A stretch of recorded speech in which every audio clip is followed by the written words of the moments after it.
All right, Scott Wright, he's the president of DraftCountdown.com. We're going to talk a little NFL draft with him, get a little insight on some things that as we're getting closer to the draft, and some things have possibly shifted here as free agency has got underway. Scott, welcome back, man. What's happening? Hey, it's good to be back. All right. Well, yes, always good to have you as we get ready for draft season. But the NFL free agency changes some things for the draft. And, let's start with what happened here in Philadelphia. Malcolm Jenkins out the door, which means they're probably going to be in the market for safety. And I wonder what that safety position looks like in the draft. Number 21, is that a prime spot? We know wide receiver very deep, and that's a spot that they keep being rumored around, and everybody just kind of assumes they got to go wide out, But I guess you got to put safety on that list now that Malcolm Jenkins has exited stage left.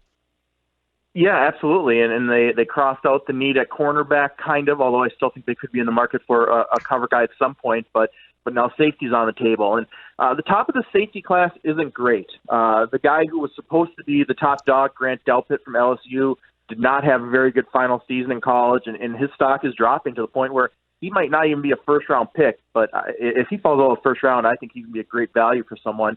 And it looks like the first safety off the board is going to be Xavier McKinley from Alabama, who didn't run particularly well at the combine. He only ran in the low 4.6s, but a good all-around player at that position and really kind of like an extension of the coaching staff on the field, kind of like Minkah Fitzpatrick was for Nick Saban down there, although not nearly as physically talented as Minkah Fitzpatrick. And I'd even be a little bit high for Xavier McKinley, to be honest. So I don't know if the best route to go would be to go safety in round one. I think you could probably get better value in round two or even round three. Some names I like in round two, Antoine Winfield Jr. from Minnesota, plays very much like his dad. He's like corner or safety, really a playmaker. I love Jeremy Chin from Southern Illinois. He's 6'3", 220. He's got the size of a linebacker, but he runs like a cornerback, and kind of a poor man's Isaiah Simmons, who's going to go in the top 5 to 10 overall. And then even Ashton Davis from California, Kyle Duggar from Lenore Ryan. I guess I would be targeting one of those 4 players on day 2. Right. So essentially, if you're at 21 and you're saying, look, we need to get a safety, we need to get younger there, that first round at 21 is not going to be your spot. I don't think so. I think the way it's setting up for the Eagles, I think wide receiver still looks the most likely spot for them in round one. It's somewhere they have a huge need, and now they have some extra draft picks. I wouldn't be surprised to see them be aggressive and try to trade up a little bit. Maybe they move up 5 or 6 spots and put themselves in position to get one of those big 3, whether it be Jerry Jeudy or Henry Ruggs from Alabama, who I think Ruggs would be the perfect fit, or CeeDee Lamb from Oklahoma. I think that would make the most sense for Philly in round one, and then address that secondary a little bit later on. All right, let's shift over to the corner spot. You just mentioned it. They did get Slay. Sidney Jones has not worked out for him. Rasul Douglas is more of a backup type, so they still need to fill that other side. And if they wanted to do it through the draft, would 21 be a spot that there's a guy that makes sense, and then that guy plays opposite Darius Slay? It could make sense. Obviously, Jeff Okudah from Ohio State is going to go in the top 5 overall. And then I think C.J. Henderson from Florida, who's the consensus number 2, I think he'll be gone. It wouldn't shock me if he went as early as number 9 overall to Jacksonville, but I think his floor is probably somewhere the Falcons at 16, Cowboys at 17, so maybe the Raiders at 19. But the good news is they could have their pick of the litter of that next tier. I think A.J. Terrell from Clemson's kind of emerged as the favorite there. He ran better than expected at the 4.42 at the combine. Personally, I like Trayvon Diggs from Alabama. Reminds me very much of Marlon Humphrey, coming out of that same program a few years back. Former wide receiver, pro bloodlines, really a playmaker back there, big, physical. And then maybe even Christian Fulton from LSU. So those, I think, would be some of the names that are looking there at 21, but that would be the high-end range for, I think, all 3 of those guys if they want to go in that direction. So value-wise, it might be a little shaky, but they could justify doing it. Now, let's say you mentioned wide receiver, and a lot of people figure, okay, wide receiver has to be the spot. It's very deep. We've talked in the past, though, that, hey, you could get if you can get a safety or a corner at 21, that you can kind of double up later on down the road. What if you went wide out in round 1 do you feel comfortable of saying there's enough talent that a guy that can help you out right away in round 2 or 3 at the safety or corner position? Yeah, I think so. I think that's the way I go, especially if you can get one of those top 3. And you might even be able to throw Justin Jefferson from LSU into that mix in that just off that top tier. That's kind of the range he's expected to go. Really a polished slot receiver, but if you can get one of that top tier, Judy, Lamb, or Ruggs, I think that's the way to go in round 1. And then there's going to be options. I told you about some of the guys at safety, and it's going to be the same thing at corner. I could give you 4, 5, 6 names that are going to be kind of in that late second to early third range that I think could come in and contribute right away. Whereas I think there is going to be a little drop-off at wide. As great as the depth is, there's a pretty clear-cut top 3, and especially Ruggs. I mean, Ruggs just really gives you something different than any other pass catcher in this draft. A 4.2 speed is nothing to sneeze at, and for an offense that's just desperately lacking playmakers and speed, boy, I mean, I would have to think he'd be at the top of the Eagles' wish list. And I don't think he falls to 21. I think they're going to have to be aggressive and go get him, but they've shown that they're willing to do that in the draft, going back to when they traded up for Carson Wentz. Last year they traded up a little bit for Andre Dillard. So Ruggs is close enough he's gettable, and it wouldn't cost a fortune. Yeah, he'd be interesting. We've talked a lot about wideouts in the past, but at 21, you feel like that's still right now. I mean, after they let Jenkins walk, they brought Slay in. That wide receiver feels like the most logical spot for Howie Roseman right now.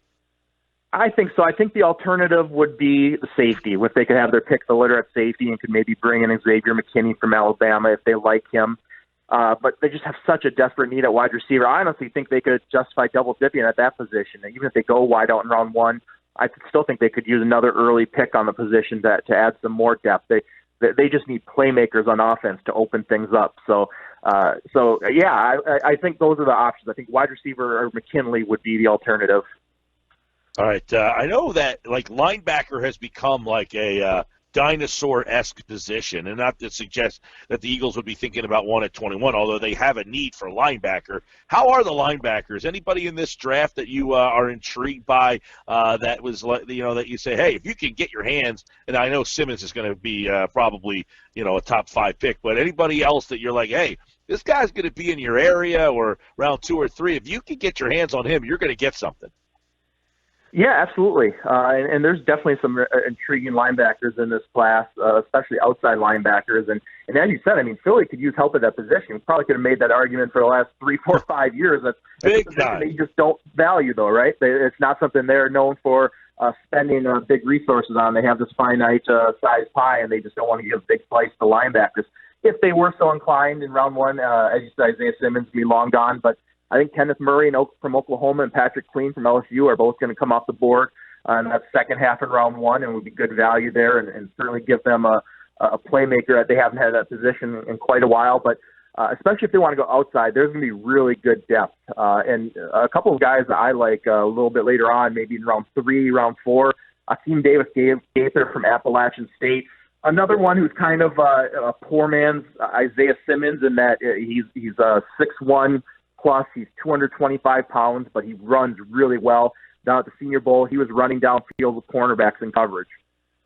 Very much that linebacker safety hybrid. So I'm a big fan of his. And same thing for Davian Taylor from Colorado. Similar size, 4.4 speed, and a really interesting story. A late bloomer for religious reasons. He didn't play football until really, really late in his high school career, like the last half of the season. He went a JUCO route, so he's a diamond in the rough. So that's a guy to keep an eye out for. A couple guys in the mid-rounds that I think could be good values. All right. You're a guy who covers the draft, prospect, all that kind of stuff. But the value of 21 in this year's draft and moving that pick for an established player. Well, there's talk about Ngakoue from Jacksonville who's 24 years old. Do you like the value at 21 in this draft, or would you say if you can get an established player at 24 years old, that you do that deal? Well, you mentioned the name Ngakoue, and, he's been linked to Philly. And if that's what they want, a pass rusher, obviously the money aspect complicates it a little bit. But just if that's the need you want to address, you're not going to get a pass rusher like that at 21. There's Chase Young from Ohio State is going to be off the board at number 2 overall, and then there's a big drop-off. I think Kayvon Chasen from LSU is going to be the second pass rusher off the board, somewhere in the middle of the first round, but I think he's getting pushed up a little bit just because there's going to be a need for pass rushers, maybe Yetur Gross-Matos from Penn State, but normal year, those guys are probably more late first-round picks. So I think Ngakoue, if you put the money aside, he'd be much better of a pass rushing option than you could ever hope to get at 21. So I think that would be much better value for that pick if you're looking for a pass rusher, because it's not a great crop of pass rushers this year, not only at the top, but not great depth either. The guys that there are, they're gonna go off the board pretty quick. And I think by the latter part of the third round into day 3, you're looking at kind of rotational guys and projects. So this is not if you're looking for a pass rusher, your best bet's to go get a Ngakoue. Good stuff. Scott Wright, draftcountdown.com, 34 days, 21 hours, 47 minutes. It's going to be a different draft, though, right? It's not going to be the same draft party that we've been accustomed to the last couple of years, but it will go on, and Scott Wright will be covering it at draftcountdown.com. Get all his rankings, mock drafts, and everything else, all the coverage for the 2020 NFL Draft at draftcountdown.com. Thank you, Scott. My pleasure. Anytime.